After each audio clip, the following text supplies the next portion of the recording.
The 74th session of General Assembly of the United Nations. I'm Moon Kanyang in Seoul.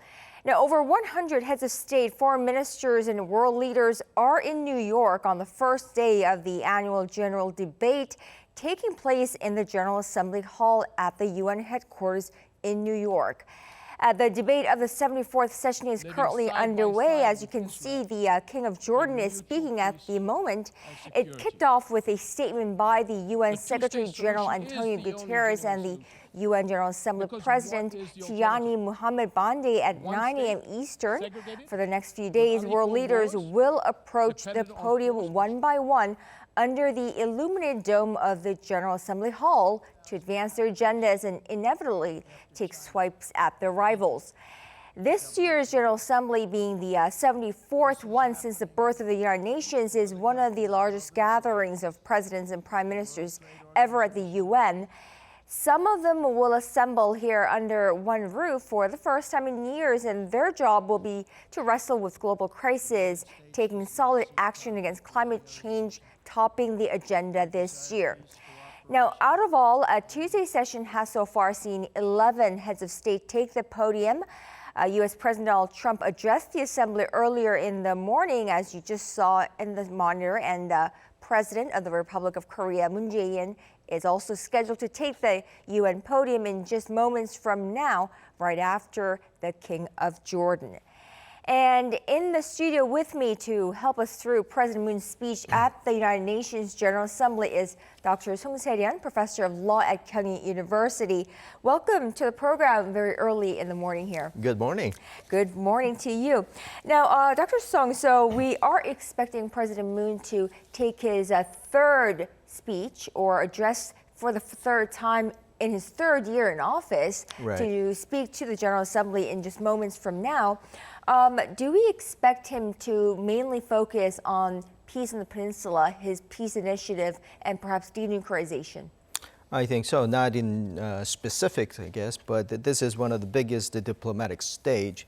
So he will address the world, but in his address, probably he'll have some messages to Donald Trump related to the North Korea and also Chairman Kim, and probably we'll have some messages about the regional peace plan. So if he can lay out some visions for the regional peace plans, probably that will be a pretty good message for the world, because at this point, Korea is seen to be mired in a little bit of trade disputes with Japan. So I think he wants to lay out that Korea's plan is not really focused on the myopic vision or the situations right now, but has a pretty big plan. Right. As you can see, President Moon is right now being introduced by the Speaker at the United Nations, and he will be taking the podium in just moments from now to address the 74th General Assembly, the general debate. This is, of course, his third time speaking at the UN in his third year in office. And here you go. Let's listen in to President Moon Jae-in, the Republic of Korea.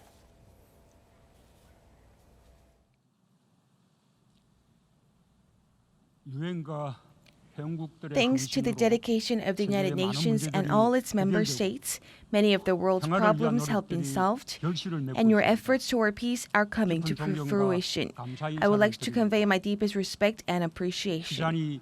Let me first offer my congratulations to Ambassador Tijani Muhammad Bande on assuming the presidency of the General Assembly. I am confident that under his outstanding leadership, the 74th session of the General Assembly will become a catalyst for promoting multilateral cooperation. The UN and the Korean Peninsula share the same goal of sustaining peace. I would like to pay tribute to the endeavors of Secretary General Antonio Guterres to sustain peace through a virtuous cycle of peace and development. Distinguished President, Secretary General, and representatives from member states, the commitment of the UN to the peace of all people and sustainable development goals will certainly bear fruit. The world is currently joining forces to help each other in disaster and emergency relief operations, as well as in peacekeeping efforts. The UN must continue to play a central role in fostering cooperation within the international community. The Republic of Korea is a nation that has benefited immensely from the United Nations. It was liberated from colonial rule in the era of UN's inception. It was able to overcome the scourge of war with the assistance of the UN and the international community. Carrying a sense of responsibility commensurate with the progress it has made, Korea is now working together with the international community to bring about peace and prosperity in East Asia and the whole world. The Olympic Truce Resolution adopted in November of 2017 by the UN gave a big help to Korea once again. In accordance with the resolution, the joint military exercises between the Republic of Korea and the U.S. that had been planned for the spring of 2018 were suspended, which helped create the environment that allowed the North Korean athletes to come to Pyeongchang. The Pyeongchang Olympic Winter Games was transformed into a Peace Olympics. It also served as an invaluable opportunity to resume dialogue between the two Koreas, and inter-Korean talks subsequently led to dialogue between the U.S. and North Korea. Bold decisions made by President Donald Trump and Chairman Kim Jong-un provided the momentum behind the dramatic change in the situation on the peninsula. Compared to the past, in which it only took a few rounds of gunfire to instigate a major political unrest, the Korean peninsula has undergone a distinct change. The negotiating table for peace on the peninsula still remains accessible. The two Koreas and the U.S. are setting their sights not only on denuclearization and peace, but also on the economic cooperation that will follow suit. The Republic of Korea intends to create a peace economy whereby peace can lead to economic cooperation, which in turn will reinforce peace, all working in a virtuous cycle. The examples of how the European Coal and Steel Community and the Organization for Peace, for Security and Cooperation in Europe had a positive impact on peace and prosperity within the region present a fine model for us to emulate. Peace on the Korean Peninsula remains an ongoing challenge, and the peace on the peninsula and in the world are inextricably linked to each other. The Republic of Korea will continue dialogue with North Korea and will seek and make a way toward complete denuclearization and permanent peace while maintaining cooperation with UN member states. Peace can only be created through dialogue. Peace can be considered as genuine when underpinned by agreements and law, and only peace that has been accomplished on the basis of trust will last. Over the past year and a half, dialogue and negotiations have produced significant results on the Korean peninsula. Panmunjom, which used to be a symbol of division, has now become a demilitarized area in which not even a single pistol exists. The two Koreas withdrew guard posts inside the demilitarized zone, thereby transforming the DMZ, the very symbol of confrontation, into a peace zone worthy of its name. In the past, unceasing breaches of the armistice agreement had raised military tensions and at times escalated the threats of war, but not a single confrontation has occurred since the Inter-Korean Comprehensive Military Agreement was signed on September 19th last year. What I would like to inform you about in particular is the fact that a total of 177 sets of remains have been recovered so far from Arrowhead Ridge, the site of the fiercest battle of the Korean War waged between South Korea and UN troops on one side and those of North Korea and China on the other. Besides the remains of South Korean soldiers, those presumed to belong to soldiers from the US, China, France, and the British Commonwealth have also been retrieved. 66 years after the war, 3 sets of South Korean soldiers' remains with confirmed identities have been returned to their families. And these efforts have also made it possible for President Trump to become the first sitting American president to cross the demilitarized demarcation line and set foot on North Korean soil. The easing of military tensions and solid trust among the leaders of both Koreas and the U.S. set the stage for a momentous trilateral meeting at Panmunjom. President Trump's action in taking Chairman Kim's hand and stepping over the military demarcation line was in itself a declaration of the true beginning of a new era of peace. It was indeed a remarkable step that will go down in the history of peace on the Korean Peninsula and in Northeast Asia. I hope that the both leaders will take yet another huge step from there. The principles that I have firmly held onto in the course of resolving issues on the Korean Peninsula remain unchanged. The first principle is zero tolerance for war. Korea is still in a state of armistice. The war has yet to come to an end.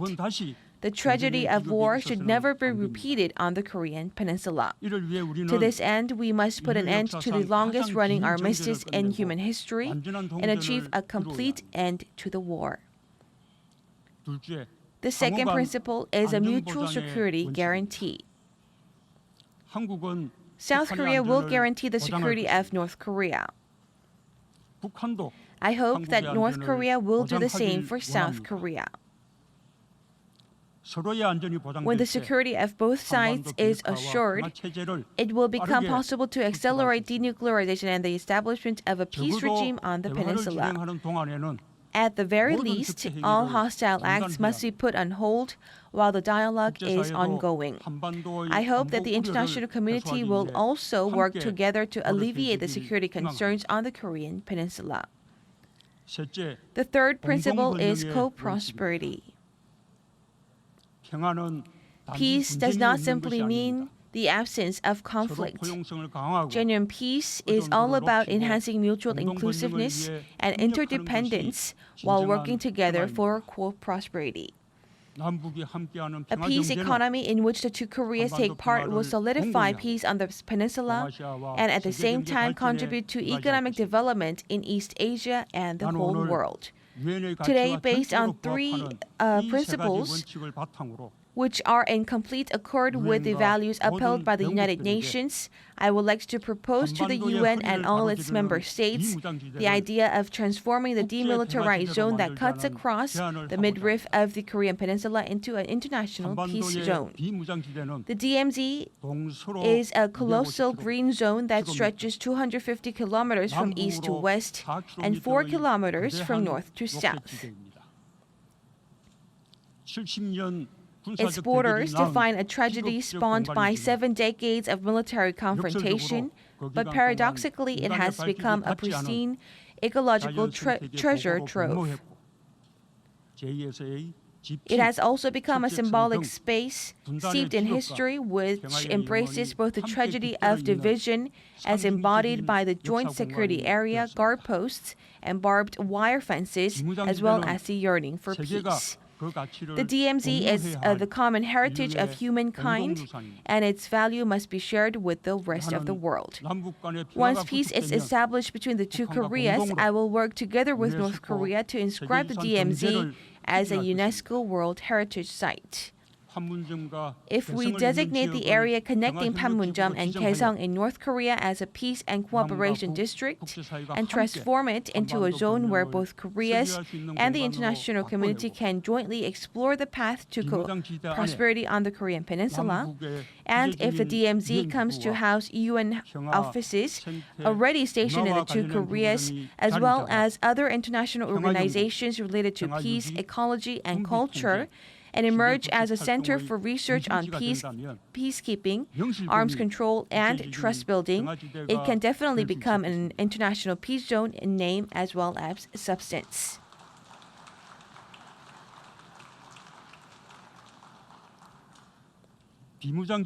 Approximately 380,000 anti-personnel mines are laid in the DMZ, and it is expected to take 15 years for South Korean troops to remove them on their own. However, cooperation with the international community, including the United Nations Mine Action Service, will not only guarantee the transparency and stability of demining operations, but also instantly turn the DMZ into an area of international cooperation. If North Korea makes sincere efforts To implement denuclearization, the international society should also reciprocate. The establishment of an international peace zone will provide an institutional and realistic guarantee to North Korea's security. At the same time, South Korea will also be able to gain permanent peace.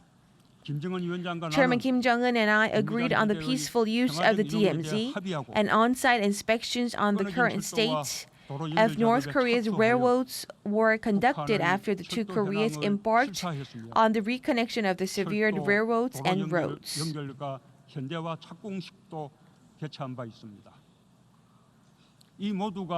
All of such efforts constitute a process that will help solidify the foundation for peace on the Korean Peninsula and also contribute to peace and stability in Northeast Asia. When the DMZ that cuts across the midriff of the Korean Peninsula is turned into a peace zone, the peninsula will evolve into a bridging nation that connects the continent and the ocean and facilitates peace and prosperity. The vision of an East Asian railroad community in which 6 Northeast Asian countries as well as U.S. take part could also become reality. Distinguished President, Secretary General, and representatives from countries around the world, in the aftermath of the Second World War, East Asia has made historically unprecedented progress through close mutual exchanges, division of labor, and economic cooperation by overcoming the pain of invasion and colonial rule. The free trade order marked by fair competition has served as its very foundation. We will be able to make further progress when we cooperate while safeguarding the values of free and fair trade upon the foundation of an earnest self-reflection on past history. The Republic of Korea intends to expand a people-centered community of mutual prosperity throughout the Korean Peninsula, East Asia, and the whole of Asia by working in partnership with our neighbors. The ASEAN Republic of Korea Commemorative Summit and the Mekong Korea Summit to be held in Busan, Korea in November this year will serve as an opportunity to lay the foundation in this sense. The Sustainable Development Goals of the United Nations and the Paris Agreement on climate change are major tasks that we must achieve through mutual cooperation. After formulating our own mechanisms for the implementation of Sustainable Development Goals, we are channeling considerable efforts into their implementation as we had pledged in the international community. We enacted related laws such as the Sustainable Development Act, the Framework Act on Low Carbon Green Growth, and the Framework Act on International Development Cooperation, and establish a Presidential Commission on Sustainable Development to ensure institutional implementation of such goals. Korea has dispatched 17,000 military personnel for UN peacekeeping operations and has stood together with people around the world who suffer from diseases and natural disasters. Korea supports the action of peacekeeping initiative and the declaration of shared commitments led by Secretary General Antonio Guterres, and we will assist the virtuous cycle of peace and development by increasing the volume of our ODA. In particular, Korea will actively participate in the implementation of UN Security Council Resolution on Women, Peace and Security, which will mark its 20th anniversary next year, and the LC Initiative for Women in Peace Operations that had been adopted in Vancouver in 2017. We will also host the next peacekeeping ministerial in Korea in 2021. Next year, the Republic of Korea will host the second round of the P4G summit. It will serve as an opportunity to strengthen the international community's solidarity for the implementation of the Paris Agreement and the Sustainable Development Goals. I hope that many stakeholders from governments, international organizations, businesses, and civil society will take interest and participate. This year is very special for Korea.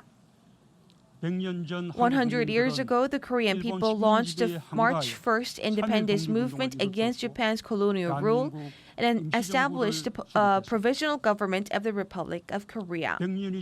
After 100 years, Korea is now leading the efforts to achieve peaceful coexistence and equality based on love for humanity. Korea will continue to fulfill its responsibility and role in realizing the UN's goal of peace, human rights, and sustainable development while standing together with the international community. We will also work together to ensure that the UN's ultimate goals of international peace and security are realized on the Korean Peninsula. I hope that the international community's support and cooperation will enable the miracle of swords becoming turned into plowshares to take peace on the Korean Peninsula. Thank you very much. On behalf of the General Assembly, I wish to thank the President of the Republic of Korea for the statement just made. May I request representatives to remain seated while we greet the head of state.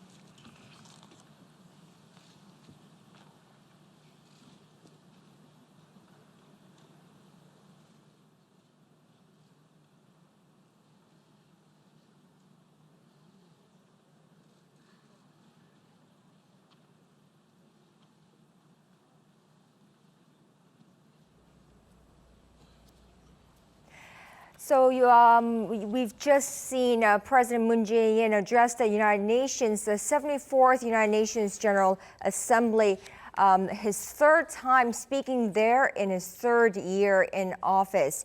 Now, Dr. Song, so President Moon, of course, addressed the issue of the Korean Peninsula peace. Right. In terms of that, I think what's noteworthy is that he laid out his three principles, which is the zero tolerance for war, mutual security guarantee, and co-prosperity.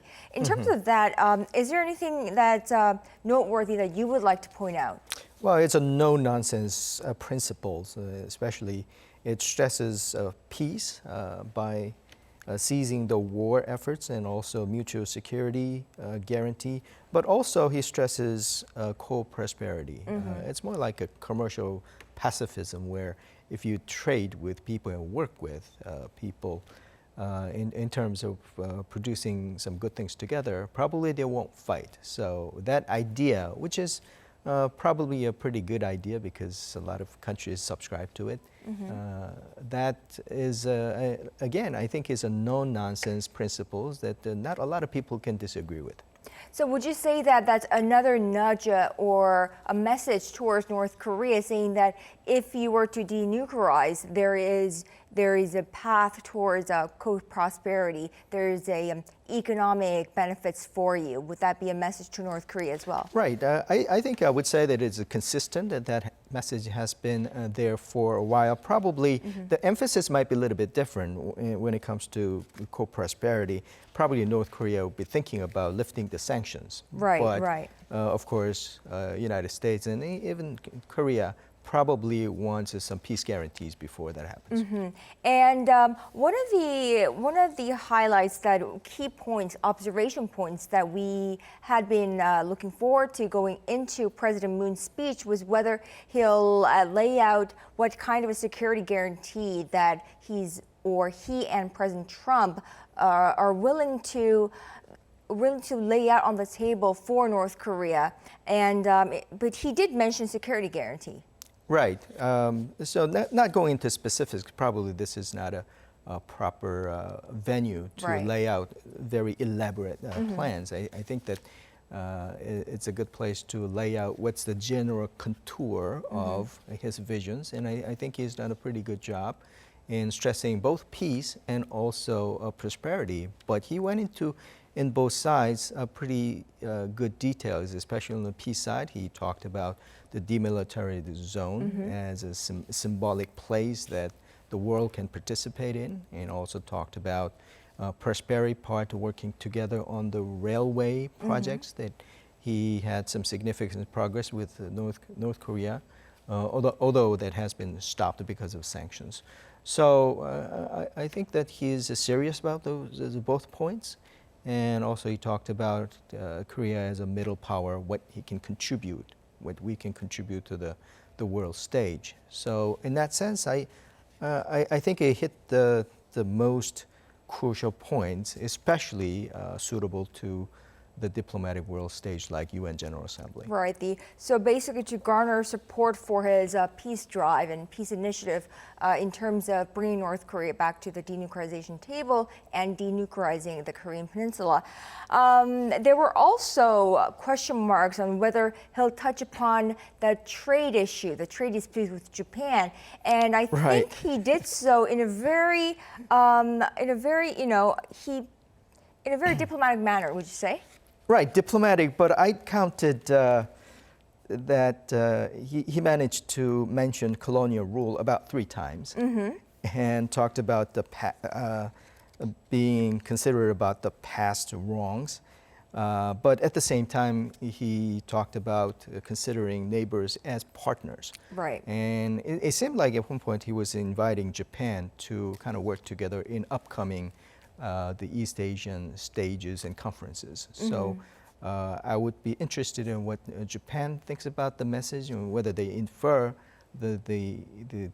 both a little bit of rebuke, but at the same time, an invitation to work together as partners going forward. Right, because I think the wording from the president, South Korean president, was that he did mention the colonial rule in the aftermath of the Second World War, and then he goes on to say that we'll be able to make further progress when we cooperate while safeguarding the values of free and fair trade upon the foundation of earnest self-reflection on past history. Right. So he was able to basically hit the spots both places where self-reflection of the past history and moving forward in terms of free trade values. So it'll be interesting to see what kind of speech Prime Minister Abe has in store for the UN audience when he takes the podium, I think, later today in New York. So it'll be interesting to see that.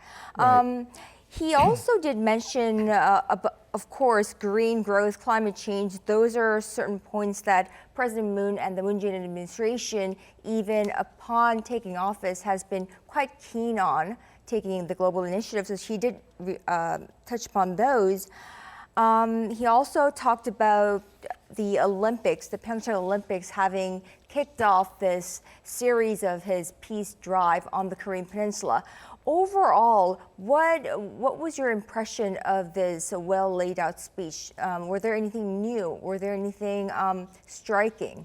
Right. As you mentioned, he talked about those things in the world stage. So to me, it seems like there was a commitment to multilateralism in the world stage and quite a bit of tribute to the role of UN in terms of peacekeeping, also climate change, and getting countries together to talk about it. But also he mentioned the SDGs and commitment to ODAs, and especially a women's issue as well. He mentioned the ELSA initiatives and also P4G, which is a partnership for green growth.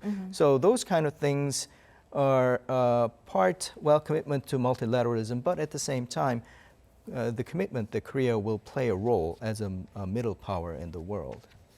Right. So I think the speech overall, would you say, very well touched upon the range of issues that both Korea is interested in terms of our own national interest and our status on the global stage, as well as tackling global problems together with the rest of the world. Right. To me, it seemed like a balanced message where in the stages of UN General Assembly, there's a commitment to multilateralism and the commitment to play the role, and which is pretty a positive message. And also, even with the Japan reference, colonial rules, but at the same time, partnership. So probably a little bit the balance. If people were looking for specific proposals to North Korea or about the Korean Peninsula issue, I would say that this is not the proper venue to go into specifics. I think that when he had a summit meeting with Donald Trump and he talked about kind of working towards getting the specifics in preparation for the next meeting between the North Korea and United States, I would expect that they will be pretty busy behind the scene to prepare for the details. Right, and I'm sure they're all under works right now as New York is well-prepared stage for North Korea-U.S. talks because the New York Channel is always open for North Korea-U.S. There, and we know works are underway.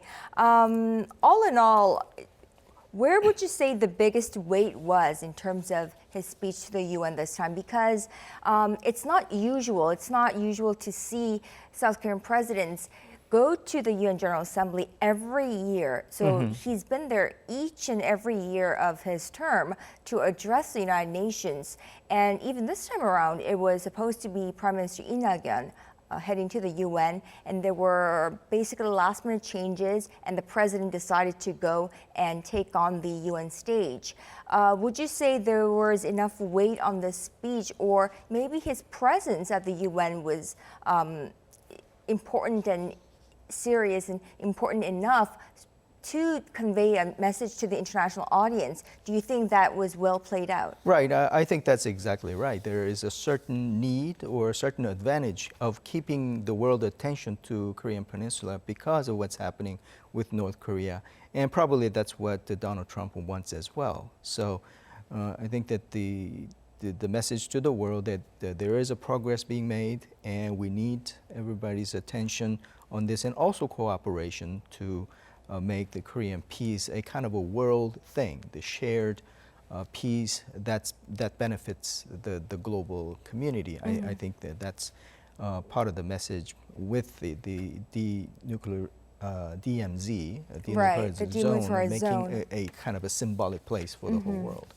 And the one place that he laid out the very specifics was the DMZ on how he would like to turn it into a peace zone and how that would evolve as a place that bridges nations, that connects continents and oceans and facilitates peace and prosperity. And of course, his vision for East Asian Railroad Community, which connects six Northeast Asian countries and the U.S. could take part of that, was well laid out as well. So it encompasses the entire world at the same time addressing the issue of peace in the Korean Peninsula. Right, it's a global problem. Peace is the public goods that benefits everybody, and also if you can add onto that the prosperity kind of possibilities with the railway projects. And I think the DMZ project is really interesting because it's very dramatic. On one hand, it's a pristine place, but at the same time, it's got close to 400,000 landmines in there. Right. So it's emblematic of what has been happening in the 20th century in the struggle between during the Cold War and afterwards. Right, so it should be interesting to see what kind of developments are made on that front because like you said, there had been a halt in those kind of those projects post-April summit, post-April summit and Inter-Korean summit and the Pyongyang summit in September last year. So we'll see how those actions are developed, and we'll also see how North Korea-U.S. talks are developed from here on forth. And we will be getting, I'm sure, a more specific, a detailed analysis of the speech as well as President Moon's summit with the U.S. President in New York after he returns. So we'll definitely invite you in for that as well. Dr. Song Se-ryun, thank you so much for coming in at such wee hours, early wee hours, and thank you so much, and we always appreciate your presence here. My pleasure. Thank you. And that wraps up Arirang's special live coverage of South Korean President Moon Jae-in's third address to the United Nations General Assembly. We will be back in a few hours from now at 7 a.m. Korea time with the morning edition with a more detailed latest from New York as well as on the speech as well as an analysis and the day's headlines. We'll see you back then. Thank you.